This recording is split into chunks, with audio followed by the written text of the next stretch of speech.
由中信金融管理学院主办，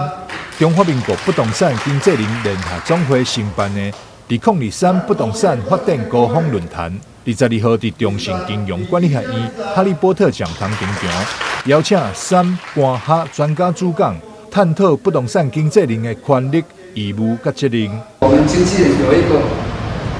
很明确的球员经理全联会，人人能体感沟通协调，我们是经过国家考试及格，你应该赋予我们的一些权利，我们才有办法去保障家人安全。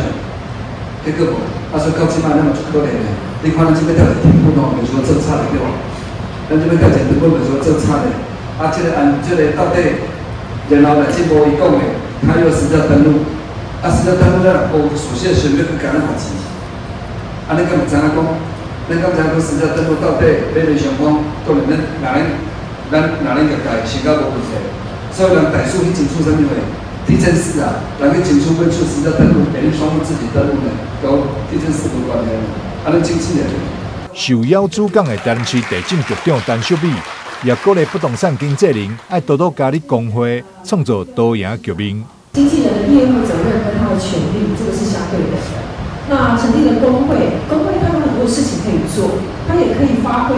自律的力量，也可以发挥协调的力量，还可以有创新。你像我们地震师工会黄丽理事长卸任理事长之后，他又成立了一个地震法学会，在我们台南地震法学会里面呢，他结合了很多的律师、学者，还有地震室，还有很多热心公益的专业人士，那一起呢要为地震室做一些事情，要为这个产业的研究发展做一些事情。那所以他虽然不做地震师工会的理事长，但是他还是有他的舞台，他还是有他的工作，有他的任务要继续执行。那同样的道理啊，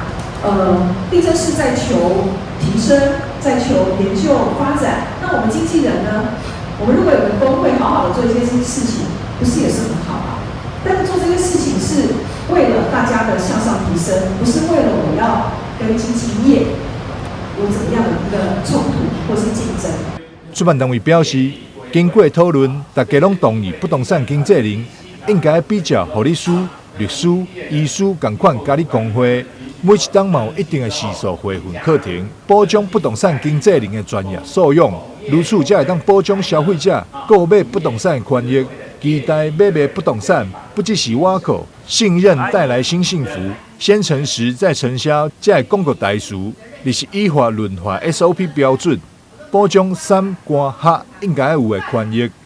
台南新闻综合采访报道。